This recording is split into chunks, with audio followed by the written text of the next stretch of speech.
Hello दोस्तों, कैसे हो? आपका स्वागत है त्रिपान स्टडी सेंटर में। आज जो हम करने जा रहे हैं पॉलिटिकल साइंस के महत्वपूर्ण चैप्टर राजनीतिक विज्ञान की ये चैप्टर जो है हर क्लास के हर बोर्ड के बच्चों के लिए अत्यंत महत्वपूर्ण है, जिनके सिलेबस में ये टॉपिक है। चलिए देखते हैं हमारा आज टॉपिक क्या है। Central state relations. We have seen that is the Constitution of India is a provide for a federal system. Both the union and the state are created by the Constitution and the drive there is a respective authority from it. Yet there is the criticism that India is a federal state but with the unity of features. How far is there this criticism is valid? And there is to understand this is the describable to study the relationship between the union and state.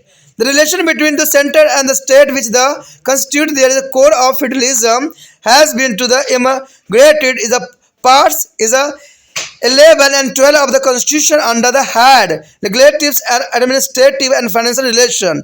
Let us examine them one by one. The first here the legislative relations. The regarding our relative relation, there is a threefold division of the power in the constitution. We have a following their system in which there are two lists of legislative power, one for the center and other for the state. Now as the union list and the state list representative is the additionally list called to the concurrent list also has been added. The union list, which is the consist of the 97 subject of the national interest in the largest of the three lists. Some of the important subjects included in this list are defense, railway, post, telegram, is the income tax and the custom duties, etc. The parliament has exclusive is a power of enact law on the subject including in the union list for the entire country. And the state list consists of the 63 subjects of the local interest. Some of the important subjects included in this list are trade and commerce within the state, police, fisheries and forest, industry, etc. The state legislature has been to the empowered to make a law on the subject included in the state list. The concurrent list is the consist of 47 subjects of common interest to the both the union and the state. Some of the subjects included in the list are stamp duties, drugs, poisons, electricity, newspaper, etc. Both the parliament and the state legislatures can be make law on the subject included in this list. But in case of conflict between the unions and the state law of relating to the same subject, the union law prevails over to state law. Power to legislature on all the subject not included in any of the three lists vested with the parliament. Under content is a circumstance there a parliament can legislate on the subject are mentioned in the state list. The next year is the administrative relation. The frames of the Indian Constitution never to intend to create administrative cooperations and coordination between to the center and state. There is the most important is a create is a cooperation and coordination between the center and state. The executive power of the state is to be exercised in such a way as the ensure a compliance with the law made by the parliament. Further, union executive is empowered to give a direction to a state if the necessary for the requested purpose, and the union government can issue the direction to that their state is ensure the compliance with their law of the parliament and construction of maintenance of mean of communication declared to be a national and military is important, and also on the measure for the protections railway. And in addition to all this, the parliament can be along is a adjudicate on inter-state rights rupture. And also is a provisions has been to made for the constituting in the interstate counseling to the advice to the president on interstate rupture. Even the state governments may be delegate some of the administrative function relating to be the state subject to union government for the special period. A Constitution of India has contained special provision to the ensure uniformity of their administrative system. This includes the creation of all India service such as the IAS and IPS is the placing member of this service in the key administrative position in the state. The presence of all India service officer is the further paves way to where central government exercise authorities and control over the state. The member of this service are the regulated by their center and but are appointment in the state. No disciplinary action can be taken against them to the state government without the provision of center. The constitution also makes the provision for the creation of new all India service by parliament on the is recommendations of Rajya Sabha. The president also put the entire control of the state administrative machinery under to control of the union, which you will be studying in the detail. Will be going through their lesson emergency provision. You would we also recall that a union executive is empowered to give such a direction to a state as the many appear necessary for a purpose to union government. The union government has a wide power to the issue direction based on the subjective view of the union and may therefore interfere with their state is autonomous in there is a field of administrations. Ordinarily, the center police force and army they are posted to be state at the request of the state government. However, there has been to the occasions where to the CRPF and BSF has been deployed with the states is a much against the state a wish of the state government. Thus, there the center play a very important role in the administrative sphere of active concerning their state. The next area, financial relation. The distribution of financial resource, especially critical, is determining of the nature of the state is a relation with the center. Both the union and the state has been to the provided with the independent source of the revenue by the constitution. The parliament can the levy of tax on the subject included in the union list.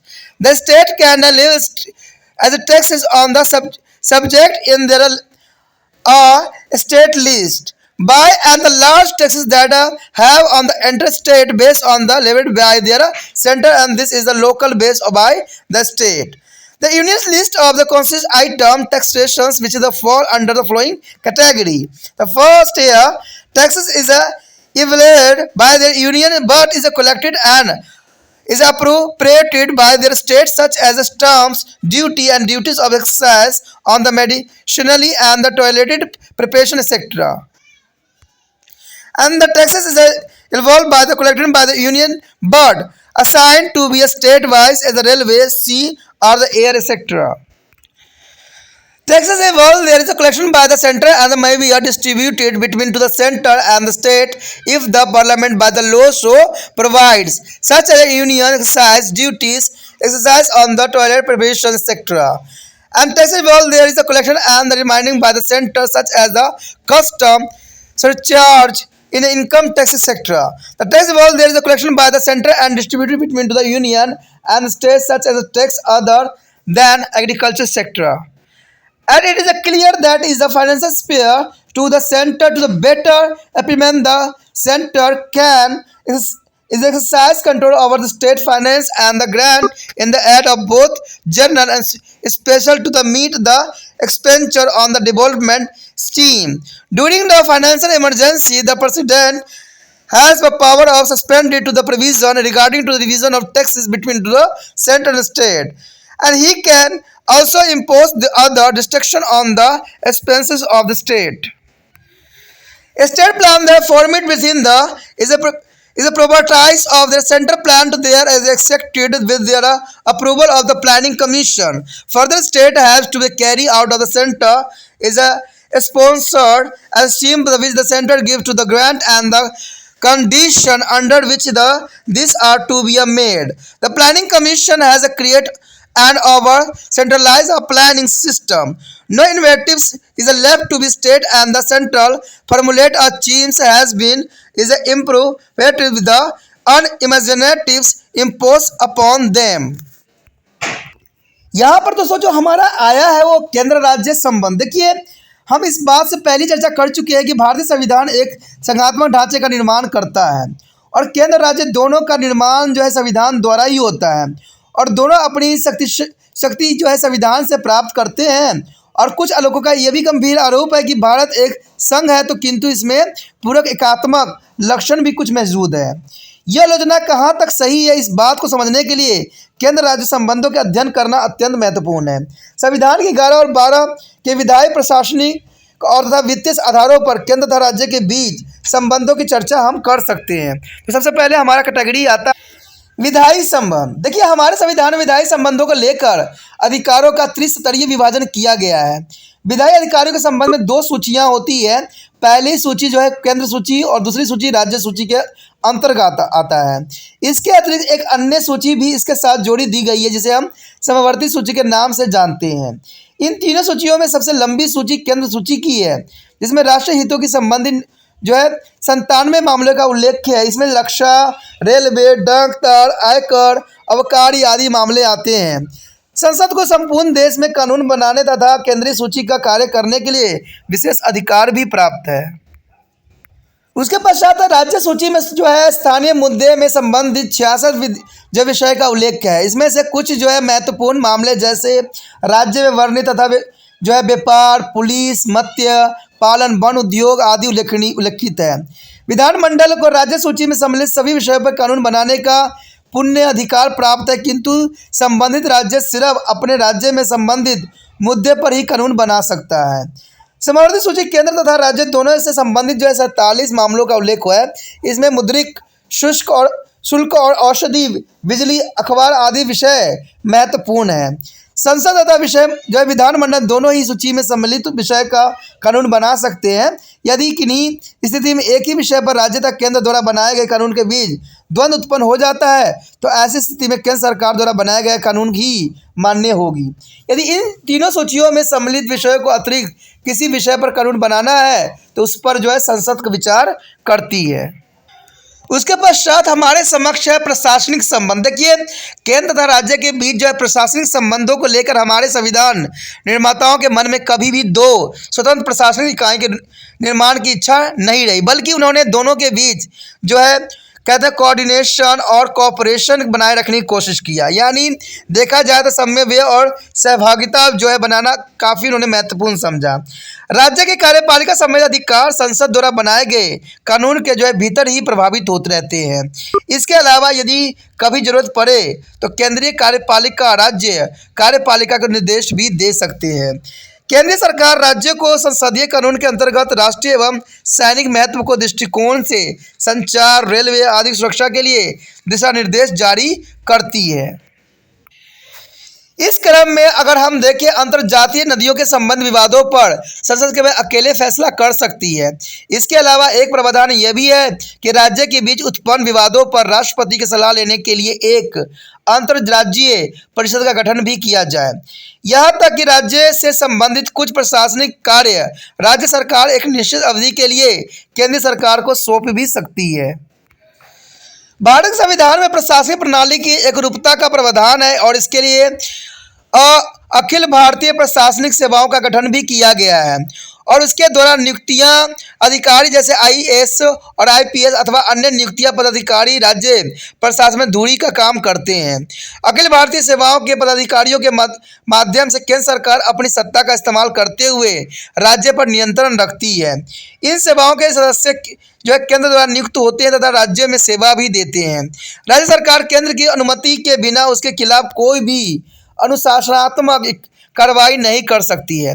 संविधान में यह भी प्रावधान है कि राज्यसभा के अनुमोदन यानी संशोधित पर संसद नए अखिल भारतीय सेवाओं का गठन भी कर सकती है और केंद्र सरकार के माध्यम से राष्ट्रपति राज्य प्रशासन पर नियंत्रण भी रखता है। और इस बात को समझने के लिए जब आपातकालीन प्रावधान का अध्ययन भी करना जरूरी होगा। जो हमारा चैप्टर आपातकाल होगा उसमें हम सारी बातों को जो है डिटेल से पढ़ेंगे। आपको यह भी बात याद होगी कि जरूरत पड़ने पर केंद्रीय कार्यपालिका और जो है कार्यपालिका की जो प्रशासनिक निर्देश दे सकती है, यानी केंद्रीय अथवा राज्य प्रशासन की जो है स्वतंत्रता पर निर्देश जारी करने के संबंधी केंद्र सरकार को विस्तृत अधिकार प्राप्त है। राज्य के आग्रह पर केंद्र सरकार केंद्रीय पुलिस बल अथवा सेना को कहीं भी नियुक्त कर सकता है और यदि कोई ऐसा अवसर आया तो राज्य के हितों का ध्यान रखते हुए केंद्रीय पुलिस बल तथा सीमा सुरक्षा बल को पूरे राज्य में फैलाया जा सकता है। इस प्रकार हम देखते हैं कि राज्य प्रशासन केंद्र एक बहुत ही अहम भूमिका अदा भी करती है। उसके पश्चात हमारे समक्ष वित्तीय संबंध। देखिए, केंद्र के साथ राज्य के संबंधों के निर्धारण में राष्ट्रीय संसाधनों का बंटवारा बहुत ही महत्वपूर्ण स्थान रखता है। संविधान में केंद्र राज्य दोनों के लिए स्वतंत्र राष्ट्रीय संसाधनों की व्यवस्था की गई है। संघीय सूची में शामिल विषयों पर संसद का कर लगा सकती है और राज्य सूची के विषयों पर राज्य सरकार कर लगा सकती है। साधारणतः अंतर्राज्यीय जो है करों की आगाही केंद्र सरकार द्वारा तथा स्थानीय करों की उगाही जो है राज्य सरकार द्वारा किया जा सकता है। कहते हैं अगर देखा जाए यहाँ पर तो केंद्र सूची में निबंध करे की आगाही निम्न श्रेणी में की जा सकती है। करों का निर्धारण तो केंद्र सरकार द्वारा किया जाता है, किंतु इनका आकलन और संचालन राज्य सरकार द्वारा किया जाता है, जैसे मुद्रक शुल्क, दवाई पर उत्पादन कर, प्रसाधन संबंधी प्रस्तुत आदि। रेलवे, समुद्री तथा हवाई करों का जो है निर्धारण करना, उगाही करना केंद्र का ही कार्य है, किंतु उन्हें राज्य को दे दिया जाता है। यदि संसद यह कानून बना दे कि जैसे केंद्रीय उत्पाद शुल्क अथवा प्रसाधन संबंधी वस्तुओं पर लगाए जाने वाले करों का बंटवारा केंद्र और राज्य के बीच होना चाहिए, तब इनमें संबंधित करों की आगाही और संकलन का कार्य तो केंद्र करता है, किंतु केंद्र एवं राज्य के बीच करों का बंटवारा हो जाता है। कहते हैं केंद्र द्वारा निर्धारण एवं संकलन किए गए कर जिनका संचालन केंद्र करता है, जैसे अभिकारी अथवा आयकर आदि की संबंधित कर। केंद्र द्वारा निर्धारित कर जिनका संचालन केंद्र द्वारा किया जाता है, किंतु केंद्र तथा राज्य के बीच उसका बंटवारा हो जाता है, जैसे कृषि का अलावा लगाया गया कर। इस प्रकार वित्तीय क्षेत्र में भी केंद्र का बेहतर संसाधन उपलब्ध है। केंद्र राज्य के वित्तीय संसाधनों पर अपना नियंत्रण रखता है तथा राज्य की विकास योजनाओं को लेखा जोखा के आकलन के आधार पर सामान्य तथा विशेष दोनों प्रकार की स्थितियों में वह राज्य के वित्तीय सहायता प्रदान भी करता है। वित्तीय आपातकाल की स्थिति में राष्ट्रपति केंद्र तथा राज्य के बीच होने वाले करों के बंटवारे को स्थगित कर सकता है और राज्य के कुछ खर्चों पर प्रतिबंध भी लगा सकता है। राज्य की योजना का निर्धारण केंद्र की अगर देखा जाए तो प्राथमिकताओं के अनुरूप ही होती है एवं उनका कार्यान्वयन योजना आयोग की समिति से ही होती है। इसके अलावा राज्य को केंद्र द्वारा आयोजित योजनाओं को लागू भी करना पड़ता है, जिसके लिए केंद्र ही अनुदान देता है एवं शर्त भी रखता है।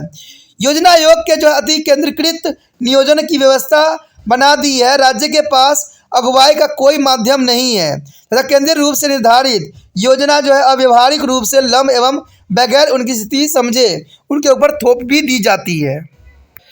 The next topic is a demand and a great autonomy for the state. The founding father of Indian Constitution were deeply concerned about ensuring there is a unity and integrity of the country. They were aware of the force of is descriptions and is disunities at the working within the country. This is dangerous at the time of independence could be handled only by the strong government at the center. Therefore, the framework of the Constitution assigned as the predominant role of the center. At the same time, there made a provision for the establishment of cooperative federalism. The working of Indian federations during to the last 5 decades clearly show that there is a relation between to the center and state has not away been the coordinators. The Administrative Reform Commission and several other commissions were appointed by the Government of India from time to time regulate center-state relation. The Union Government appointed a Sarkari Commission to the suggest way and mean to the improve a central-state relation. The recommendations of the Sarkari is a commission is assumed the important so as to involve and there is a appreciate policy in the area of regulatives, administrative and financial relation. And it has not a suggested is a whole soul structurally change in the fundamental fabric of the constitutions. It is felt that federalism is a more and functional agreement for the cooperatives action than to the static is an institutionally concept. The Commission strongly is recommended the establishment of is a permanent interstate counseling. In addition, it is desired that both the center and the state should have to the consent from their development of backward territory or area. If the economical development of this backward regions are undertaken in the planning manner, the separate list is a tendency will be automatically controlled. Difference between the union and the state should be resolved by the mature consultations. It has taken to favorable view on the demand of the state to provide other more financial resource at their disposal. In order to improve central-state relation in the country, it has suggested economics liberalization and suitable is abundant to be the constitution. अगर हम अगली point की बात करें तो कहते हैं राज्य के अधिक स्वायत्तता की मांग की गई है। भारत संविधान के निर्माता देश की एकता अखंडता के प्रति सजग थे। उन्हें देश की एकता व अखंडता को तोड़ने वाली शक्तियों की जानकारी भी थी। उनको स्वतंत्रता के समय यह शक्तिशाली केंद्र सरकार अथवा आवश्यक थी कि इन खतरों का सामना कर सकती थी। अंत संविधान निर्माताओं ने केंद्र और एक प्रभावशाली भूमिका निर्धारित की। साथ ही साथ उन्होंने एक सहकारी संघ की स्थापना भी की। पिछले 5 दशकों में भारतीय संघ के द्वारा किए गए कार्य स्पष्ट है कि केंद्र और राज्य के बीच हमेशा हार्दिक संबंध नहीं रहे हैं। यानी देखा जाए तो कभी भी वेलकम नहीं रही है राज्य और केंद्र सरकार के बीच।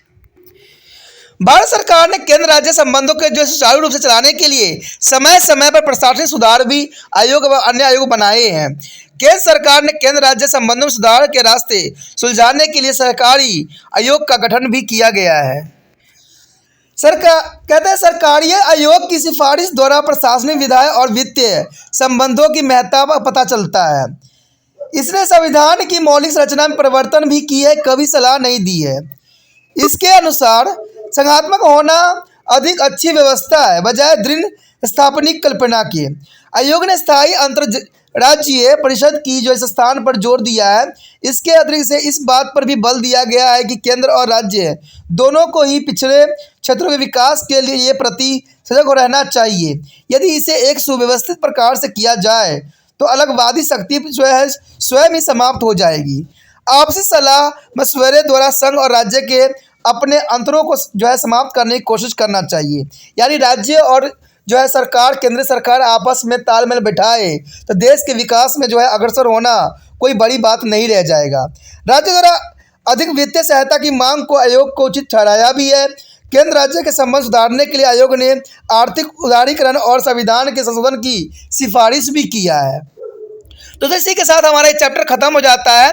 आगे का अगर चैप्टर देखोगे तो अत्यंत महत्वपूर्ण है, तो आगे के चैप्टर देखना मत भूलना। अगर आपको अच्छा लगा तो लाइक शेयर सब्सक्राइब करना भी नहीं भूलना है। और व्हाट्सअप स्टेटस पे जो है इसका कॉपी को लगाना तो भूलना ही नहीं है।